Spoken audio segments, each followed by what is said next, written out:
আসসালামু আলাইকুম everyone, welcome back to my channel. আজকের আয়োজনে আপনাদের জন্য থাকছে খুবই সাধারণ তবে মজার একটি রেসিপি। আর এটা হচ্ছে কাঁচা কলার চিপস। তো কাঁচা কলায় কতটা আয়রন এবং মিনারেল রয়েছে সেটা আমরা বড়রা খুব ভালো করেই জানি, তবে বাচ্চারা এটা বুঝতে চায় না। বেশিরভাগ ক্ষেত্রেই বাচ্চারা কাঁচা কলাটা খেতে চায় না। তো এইভাবে যদি আমরা ওদের চিপস তৈরি করে দিই, আমার মনে হয় যে কোনো বাচ্চাই খুব খুশি হয়েই এটা খেয়ে ফেলবে। তো আশা করছি আজকের রেসিপিটি আপনাদের সবার কাছে ভালো লাগবে, তাই আর কথা না বাড়িয়ে চলে যাচ্ছি মূল রেসিপিতে।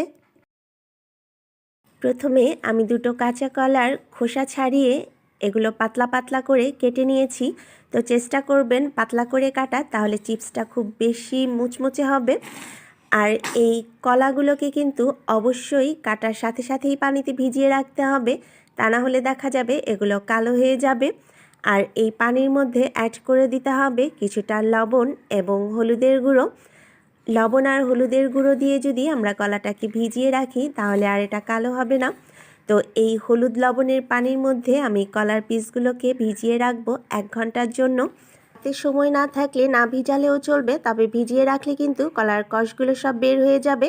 1 ঘন্টা পর এখন আমি এই পানিগুলো ভালোভাবে ঝরিয়ে নিব এবং এই কলার মধ্যে দিয়ে দিব কিছুটা লবণ এবং কালো গোলমরিচের গুঁড়ো। তো লবণ কিন্তু আমি আগেও দিয়েছিলাম, তারপরেও আমি স্বাদ অনুযায়ী আরেকটু দিয়ে দিচ্ছি। আপনারা চাইলে কিন্তু এখানে লাল মরিচের গুঁড়োটাও ব্যবহার করতে পারবেন। এখন এই সব কিছু দিয়ে ভালোভাবে মেখে এগুলোকে ফ্রাই করে নিতে হবে। চুলায় তেল গরম করে এখন এর মধ্যে কলার চিপসগুলো ছেড়ে দিতে হবে। তো এই চিপসগুলো দেখা যাবে যে 2-3 মিনিট ফ্রাই করে নিলেই একদম ক্রিস্পি হয়ে যাবে। আর যত পাতলা করে এই কলার চিপসগুলোকে স্লাইস করতে পারবেন, দেখা যাবে যে চিপসগুলো খেতে তত বেশি ক্রিস্পি হবে। তো আমি দুটো পাশই নেড়ে চেড়ে এগুলোকে ব্রাউন কালার করে ভেজে নিচ্ছি। আপনারা নিশ্চয়ই স্ক্রিনে দেখে বুঝতেই পারছেন।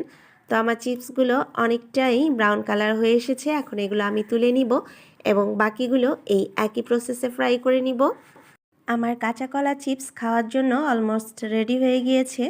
আর এই চিপসগুলো কিন্তু অনেকটাই ক্রিস্পি হয়েছে, শব্দটা শুনে নিশ্চয়ই আপনারা বুঝতেই পারছেন। তো আশা করছি আজকের এই রেসিপিটি সবার কাছে ভালো লেগেছে। যদি ভালো লাগে তাহলে অবশ্যই বাসায় ট্রাই করবেন এবং কেমন হলো তা কিন্তু কমেন্ট করে আমাকে জানাতে ভুলবেন না।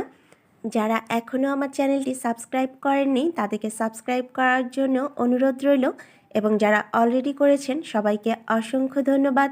সবাই অনেক ভালো থাকবেন, সুস্থ থাকবেন। আল্লাহ হাফেজ।